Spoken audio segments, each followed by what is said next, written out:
Assalamualaikum warahmatullahi wabarakatuh. Halo anak-anakku yang soleh dan soleha. Bagaimana kabar hari ini? Semoga kalian selalu dalam lindungan Allah Subhanahu wa Ta'ala ya. Amin. Sebelum kita belajar, alangkah baiknya kita mengucapkan basmalah. Bismillahirrahmanirrahim. Oke, hari ini kita akan belajar tematik 3C, subtema 4, pembelajaran 3. Perhatikan ya penjelasan dari Ustazah. Oke, hari ini kita akan belajar pembelajaran 3, halaman 103. Coba perhatikan, perubahan wujud benda dimanfaatkan proses pembuatan gula. Kemarin kita sudah belajar ya. Perubahan wujud benda juga dimanfaatkan pada pembuatan makanan, misalnya coklat. Nah, Nina dan Adi sangat suka makan coklat. Bentuk coklat bermacam-macam. Nah, bagaimana cara membuat coklat dengan beragam bentuk? Nah, perhatikan halaman 103. Di sini ada teks mengenai proses pembuatan coklat. Nah, saya akan bacakan ya. Coklat merupakan salah satu makanan yang digemari banyak orang. Coklat memiliki rasa yang lezat dan aroma yang menggugah selera. Coklat yang biasa kita makan berbentuk padat pada suhu ruang, tetapi begitu masuk ke dalam mulut akan segera meleleh. Nah, mengapa bisa demikian? Bagaimana coklat itu dibuat? Nah, coklat dibuat dari biji kakao. Biji kakao harus melewati berbagai proses sehingga menjadi coklat olahan yang sering kita makan. Tahapan pertama adalah pembuatan pasta coklat. Mula-mula biji kakao disangrai terlebih dahulu. Proses penyangraian merupakan proses pemanasan pada suhu maksimal 150 derajat Celcius selama 10-35 menit. Nah, penyangraian ini bertujuan untuk menghilangkan kadar air di dalam biji. Setelah penyangraian, biji kakao mengalami proses penggilingan, yaitu pelumatan untuk memperoleh pasta coklat. Nah, pasta coklat ini kemudian dicampur dengan sukrosa, lemak coklat, susu, dan bahan-bahan lain sesuai rasa yang diinginkan. Bahan-bahan tersebut dicampur dan diaduk dalam mesin pencampuran. Oke, setelah tercampur rata, adonan coklat kemudian masuk ke tahap pelembutan. Adonan coklat yang berbentuk cair tersebut kemudian dapat dicetak menjadi bentuk-bentuk yang diinginkan. Selanjutnya dilakukan pendinginan lambat untuk memadatkan coklat. Coklat dikeluarkan dari cetakan setelah suhu mencapai 10 derajat Celcius. Coklat-coklat tersebut kemudian dikemas dan siap didistribusikan. Nah, tadi ada pertanyaan, kenapa coklat yang padat ketika masuk ke mulut kita itu dapat meleleh? Kenapa? Karena di mulut kita itu ada zat atau ada suhu yang panas, yang hangat di dalam tubuh kita. Jadi coklat itu meleleh di dalam mulut. Nah, begitupun tadi ya, kakao yang tadinya berbentuk biji lalu menjadi halus atau menjadi lembut. Nah, itu merupakan proses perubahan wujud. Nah, kakao yang sudah siap, yang sudah mau dicetak, yaitu harus dikeringkan dulu dari kental atau dari cair menjadi padat agar siap untuk dikemas. Nah, coba perhatikan membuat coklat cetak. Kamu telah memperoleh informasi tentang proses pembuatan coklat. Ayo sekarang kita belajar membuat coklat cetak. Pertama, siapkan alat seperti panci, sendok, alat pemanas cetakan, beragam bentuk, dan mangkuk tahan panas. Kedua, siapkan bahan seperti air secukupnya, 100 gram coklat batang, dan kacang mede yang dipotong kecil-kecil sebagian isian. Ketiga, letakkan coklat ke dalam mangkuk tahan panas. Keempat, panaskan air di panci sampai mendidih.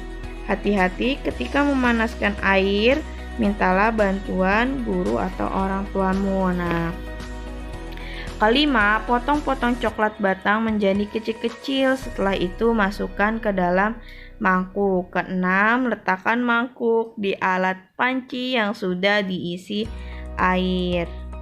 air mendidih. Nah, yang ketujuh, amatilah perubahan yang terjadi pada coklat batang tersebut. Pasti akan meleleh ya.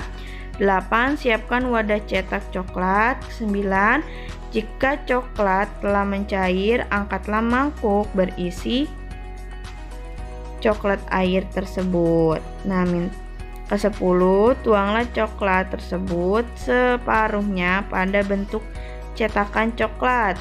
11. Taburkan kacang mede. Ke-12, tuangkan kembali sisa coklat tersebut. Nah, ketiga, masukkan ke dalam lemari pendingin. Dan keempat, coklat siap disajikan di piring atau toples. Nah, ini kalian bisa membuat coklat cetak ya. Nanti kalau ada waktunya lagi, Ustazah akan praktikan. Tapi nanti ya, nunggu jadwalnya dulu. Ustazah akan cari kalau kita sudah pelajarin semuanya. Oke, lanjut halaman 105. Nah, di sini ada bentuk coklat bermacam-macam dan sangat menarik. Ada yang berbentuk bunga, ada yang berbentuk hewan, ada pula yang menyerupai boneka. Nah, kamu dapat membuat aneka hewan dengan cara melipat. Ayo membuat karya kerajinan melipat kertas. Nah, perhatikan langkah-langkah membuat kerajinan origami hewan berikut. Pilihlah satu hewan kesukaanmu, kemudian ikutilah langkah-langkah pembuatannya. Nah, yang pertama, coba kalian bisa lihat di halaman 105. Ini ada bentuk hewan kepiting dan juga kupu-kupu. Nah, Ustazah mau kalian membuat salah satu teknik melipat hewan kepiting atau kupu-kupu ya. Di foto langkah-langkahnya lalu dan hasilnya. Oke, Ustazah ingin kalian mengumpulkannya di hari Senin. Oke, perhatikan lagi, kita lanjut. Di sini ada Ibu dan Nina memerlukan waktu 1 jam 20 menit untuk membuat adonan dan mencetak coklat. Coklat yang sudah dicetak kemudian dimasukkan ke dalam kulkas. Setelah 1 jam 45 menit, coklat sudah memadat. Berapa total waktu yang dibutuhkan Ibu dan Nina untuk membuat coklat sampai benar-benar jadi? Permasalahan di atas dapat diselesaikan dengan cara berikut. Pertama, total waktu berarti jumlah waktu membuat adonan dan mencetak coklat. Perhatikan, jumlah bilangan menit, kemudian jumlahkan bilangan jam. Satuannya harus disamakan dulu. Yang jam, yang menit, jangan sampai tertukar. Oke, tadi ada 1 jam 20 menit, yaitu untuk membuat adonannya. Lalu 1 jam 45 menit menunggu ini. Nah, berarti kita harus jumlahkan 1 jam dengan jam, menit dengan menit ya. Jangan sampai jamnya di menit, menitnya di jam. Itu tidak bisa, jadinya salah hitungannya. Coba kita jumlahkan bersusun ke bawah. Perhatikan, 1 ditambah 1 2 jam. Nah, terus yang menitnya 5, 6, 65 menit. sama dengan 2 jam ditambah 1 jam. Kenapa ditambah 1 jam? Karena 65 menit itu adalah 60 menit 1 jam dan 5 menitnya itu sisanya. Jadi 2 jam ditambah 1 jam ditambah 5 menit sama dengan 3 jam 5 menit. Nah, seperti itu ya. Kalau 65 menit berarti dia beralih ke jam.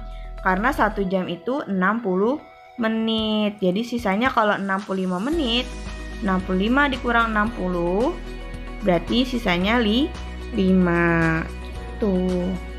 Nah, sekarang coba perhatikan halaman 107. Nah, sebagian coklat yang dibuat Nina akan dibawa ke rumah kakek.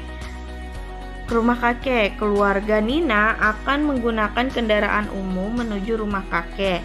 Jika menggunakan bus, lama perjalanan adalah 6 jam 15 menit.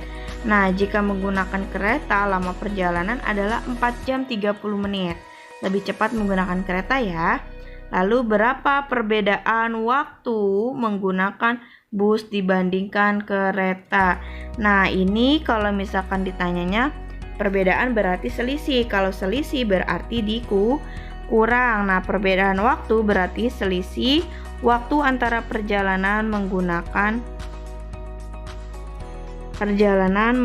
bus dan kereta. Untuk mencari selisih, bilangan yang lebih besar dikurangi bilangan yang lebih kecil. Nah, kurangi bilangan menit, kemudian kurangi bilangan jam. Coba perhatikan halaman 107 ya. Nah, tadi 6 jam 15 menit dan 4 jam 30 menit. Nah, lalu kita kurangi. 15 menit tidak dapat dikurangi 30 menit. Ubahlah 1 jam menjadi 60 menit. Maka 6 jam sama dengan 5 jam ditambah 60 menit. Nah, jadi yang 6 jamnya itu kita pinjam ya. 1 jam. Jadi dia menjadi 60 menit. Perhatikan. 6 jam 15 menit. Nah, di sini 15 menit dikurang 30 menit itu kan tidak bisa. Jadi kita minjem 1 jam di yang angka 6. Berarti 60 menit. Kalau dimenitkan menjadi 1 jam itu sama dengan 60 menit ditambah 15 yaitu 75. Nah, kalau 75 menit dikurang 30 baru bisa, yaitu hasilnya 45 menit. Nah, yang 6 jamnya ini berkurang menjadi 5 jam karena sudah dipinjam. Nah, 5 dikurang 4 yaitu 1 jam. Jadi, perbedaan waktu menggunakan bus dibandingkan kereta adalah 1 jam 45 menit. Nah, seperti itu ya. Oke, untuk itu Ustazah akan memberikan latihan soal. Oke, Ustazah akan memberikan latihan soal halaman 108, nomor 1, 2, 3, dan 4 ya. Jika sudah selesai, kalian bisa foto dan kirimkan ke WA Ustazah Lina. Untuk itu, sekian dari Ustazah. Untuk mengakhiri pembelajaran hari ini, alangkah baiknya kita mengucapkan hamdalah. Alhamdulillahirabbil alamin. Oke. Sekian dari Ustazah, kurang lebihnya mohon maaf. Wabillahi taufiq wal hidayah. Wassalamualaikum warahmatullahi wabarakatuh.